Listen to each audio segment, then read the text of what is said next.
N'hésitez pas à liker la vidéo pour nous encourager. Et si vous êtes nouveau sur la chaîne, abonnez-vous et activez la cloche de notification pour ne manquer aucune de nos prochaines vidéos. En fait, les amis, comme vous le savez, l'heure des influenceurs a sonné et tous les influvoleurs en accord vont tomber. Et du coup, Booba et le loup de la street ont mené ce combat. Aujourd'hui, on voit le loup de la street qui attaque sévèrement à Marc Blatter sur ses placements de produits sur le trading. Et voici les propos du loup de la street. Bonsoir le loup de la street, vous êtes sur Top Buzz TV. Mais l'équipe veut savoir où vas-tu? L'équipe,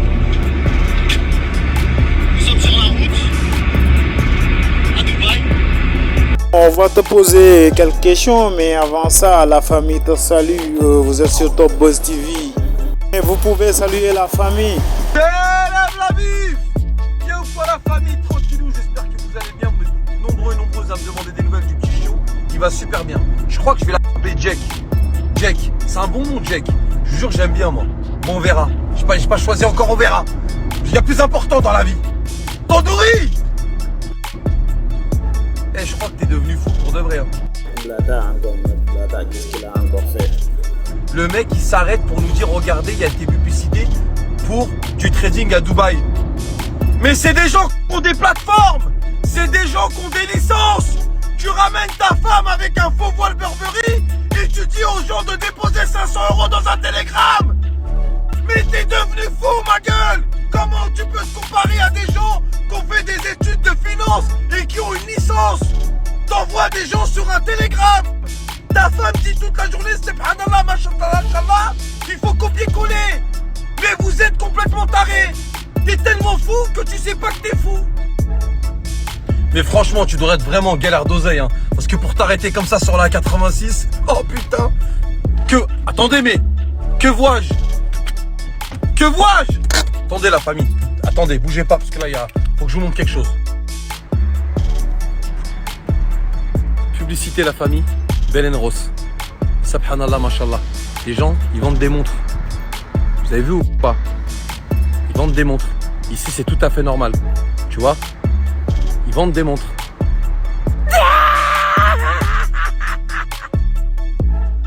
Tandoori, arrête tes bêtises, voilà.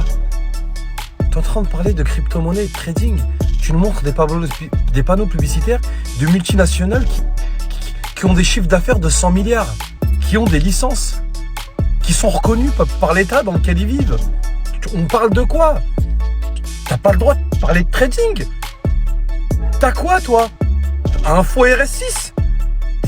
Je sais même pas si t'as tes papiers. T'envoies des gens sur un groupe Telegram. Ta femme se fait appeler Léa. Elle fait des vocaux. Et quand tu lui dis, c'est toi Nadia, elle dit, bah non, c'est l'administrateur, c'est Léa. Elle est malade.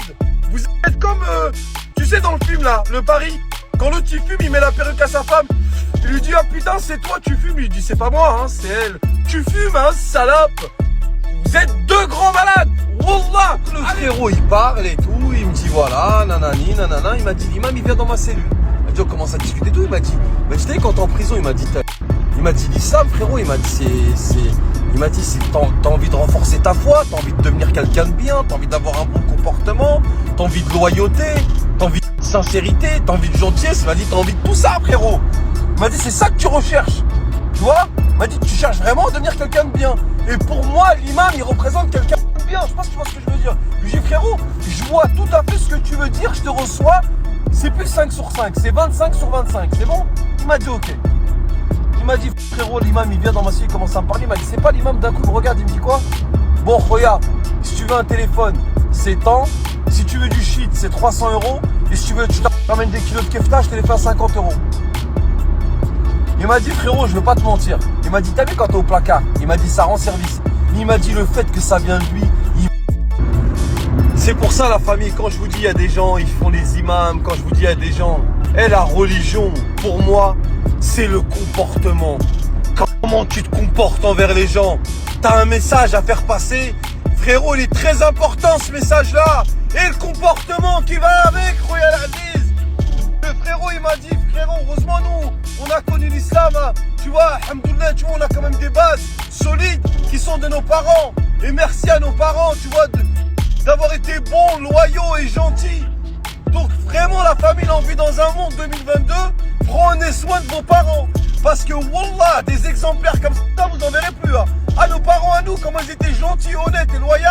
Et qui faisaient pas rien pour l'argent et qu'ils avaient peur de Dieu et respectaient tout le monde, quelle que soit sa religion.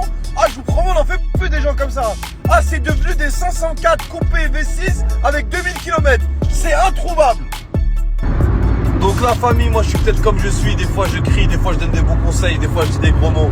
Mais wallah, au moins je suis entier, frérot. Y a rien de pire que les hypocrites avec la religion. Les gens, ils ont donné, poteau. C'est trop. Les gens qui utilisent la religion pour faire de l'argent. La tête de ma grand-mère, c'est abusé. Abusé, abusé, abusé. Donc la famille, on est arrivé dans une époque où l'habit ne fait pas le moine, mais la barbe, le khamis et la mosquée ne fait pas l'imam non plus. Hein. Je peux vous le garantir. Hein. Parce que pour qu'un imam propose à un détenu, tu veux du shit, c'est temps. Tu veux un téléphone, c'est temps. Tu veux...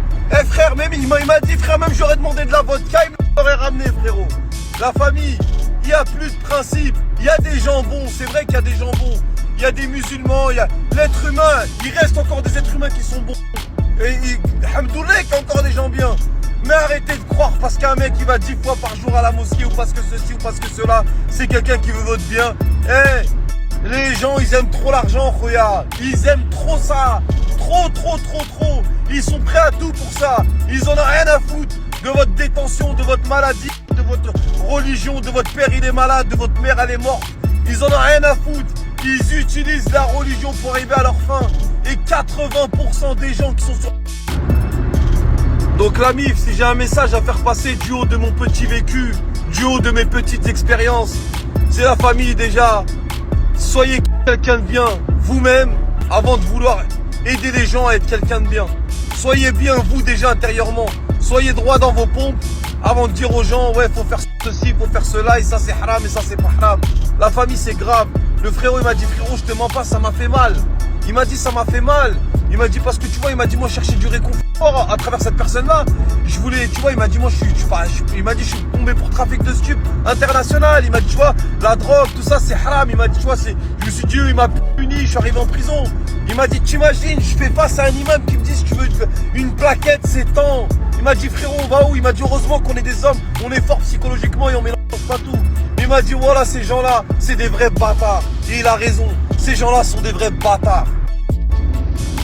Donc la famille, vouloir faire des sadaqas, c'est bien, mais faites attention à qui vous les donnez. Après vous, votre attention elle est faite. C'est-à-dire vis-à-vis de Dieu, c'est lui qui prendra, t'as vu, c'est lui qui vous aura arnaqué. Vous, votre niya, elle était bonne. Vous avez voulu faire ça de bon cœur. Vous n'êtes pas responsable que la personne qui soit en face de vous et utiliser la religion pour vous voler. Hein. Vous, votre action elle est bonne. Hein. Mais la famille, quand même, évitez d'avoir affaire à des charlatans. La famille, comme je dis, on est communauté. Pourquoi les gens sur internet, quand c'est le ramadan, quand c'est des influenceurs, ils font les musulmans, ils font des placements de produits? Parce que la communauté musulmane, c'est une communauté qui paye, Khoya. C'est une communauté qui consomme. Alors imagine-toi déjà que nous, on est des consommateurs. Alors imagine-toi quand il s'agit de notre religion, qu'on a envie de se rattraper, qu'on a envie de faire des sadaqas. Imagine-toi comme on a envie de bien faire. Frérot, quand tu vois, je te promets, pas tout, heureusement pas tout. Mais des imams, des mosquées, combien il y en a qui demandent, frérot, des je sais pas quoi. Eh frérot, tout le monde a donné. Tu vois, j'ai une anecdote moi que j'ai connue moi-même. Hein. Donc la famille, si vous voulez un exemple dans la vie, vous avez un très bel exemple pour ceux qui ont la chance de l'avoir encore sous vos yeux. Et si vous n'avez plus la chance de l'avoir sous vos yeux, eh ben remémorez-vous le comportement qu'avaient vos parents. Je parle des gens de ma génération. Eh, nos parents, ils étaient tellement gentils avec les gens, avec les musulmans. Ils respectaient leurs prochains. Ils allaient à la mosquée, ils respectaient Dieu. Ils respectaient tout le monde, cousin. C'est pour ça qu'il n'y avait pas de problème avec notre génération et la génération de nos parents. Parce qu'ils avaient un bon comportement. Donc la famille, encore une fois, prenez exemple sur vos parents et arrêtez d'écouter des charlatans qui vous disent ceci ou cela. Parce que, ouais, j'ai même pas envie de parler. Mais en tout cas, vos parents, la famille, c'est un très très bon exemple. Quels qu'ils soient, les anciens, ils avaient un vrai respect. Si vous aimez cette message, c'est abonnez-vous et activez la cloche.